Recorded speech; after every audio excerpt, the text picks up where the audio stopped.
Well, like all Americans, I've been involved in what I call human rights ever since I was born in this country. I think that what has happened to me recently is that I've become violently aware of the urgency of human rights in America now.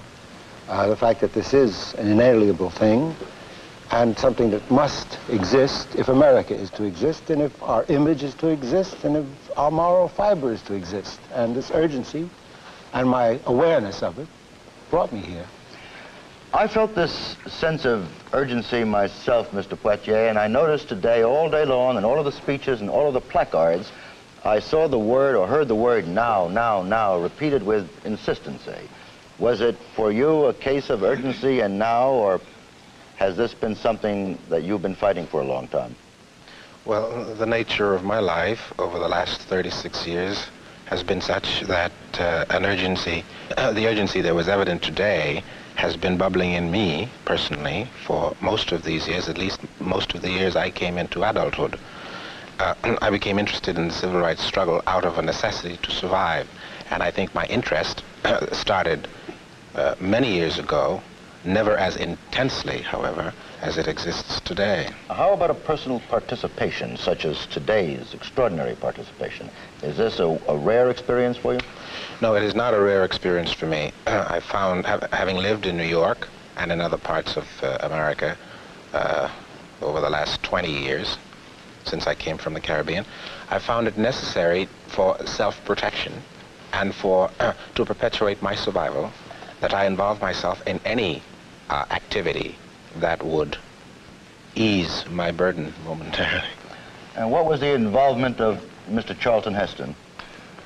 2 years ago, I picketed some restaurants in Oklahoma, but without one exception, up until very recently, like most Americans, I expressed my support of civil rights largely by talking about it at cocktail parties, I'm afraid. But again, like many Americans this summer, I could no longer pay only lip service to a cause that was so urgently right and in a time that is so urgently now. Mr. Belafonte, many of us have felt, I particularly as a reporter around the world, I've seen things happen in certain countries at a given moment where what the French call a prise de conscience takes place, a sudden awareness of the problem. Now, I know in your case this hasn't been sudden. You've been very active in the civil rights movement, have you not? Yes, I have. Could you tell us a bit about your own role in civil rights? Well, civil rights are something that I inherited, or at least a struggle for civil rights. I got it from my mother and my father, and they got it from their mothers and their fathers. And to be in Washington today was, for me, an accumulation of a number of generations of black Americans who have been trying to appeal to the conscience of white supremacy and a superior force that has denied and disenfranchised the Negro for so long. And that to be in Washington was for me today a beginning, really, a kind of a climax to generations of hope.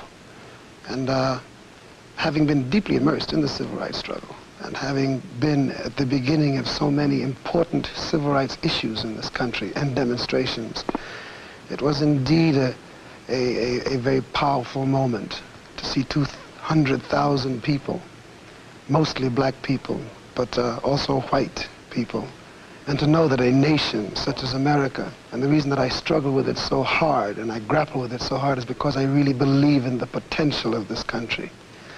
And this country has not realized its potential. It has not even begun to scratch its surface in the humanities.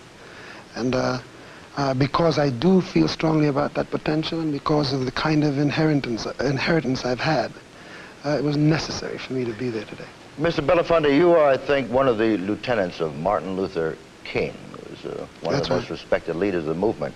We all heard Mr. King say today that this was perhaps the greatest day for freedom in modern American history.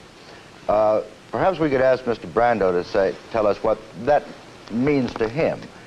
Do you think then, if it's the greatest day for freedom, that this is the beginning of some tremendous change in our country? And if so, how do you see it developing? Well, this is a revolution, of course, that is sweeping our country now, and that if it ends up properly, perhaps Indians will be given some of their land back that they have rightful claims on by treaty.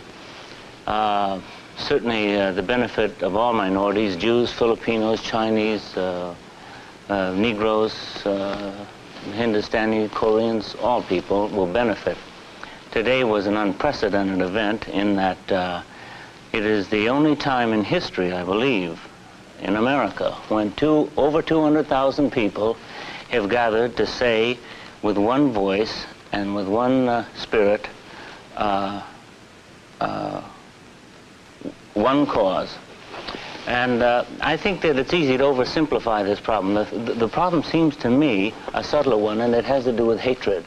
It's true that the Avambandhu tribe, which roamed from an area of, I think, Tanganyika to Angola, was responsible for the acquisition of 15 million of their fellow Negroes, citizens, and sold them into slavery. Certainly the cruelties that have gone on in between the white races will testify to this inherent anger that all men feel. And no matter where you look, whether it's in Franco's Spain or Chiang Kai-shek's government or in some of these South American countries, the distress that you see in Haiti today gives evidence of the fact that we are all, as human beings, filled with anguish and hatred and fear. And I think that that is what we are expressly addressing ourselves here to today here in this movement. I think it's one step closer to trying to understand the human heart, to trying to understand what is it that has produced this. What excuse is it that we give ourselves to give the expression to burning children with cattle prods and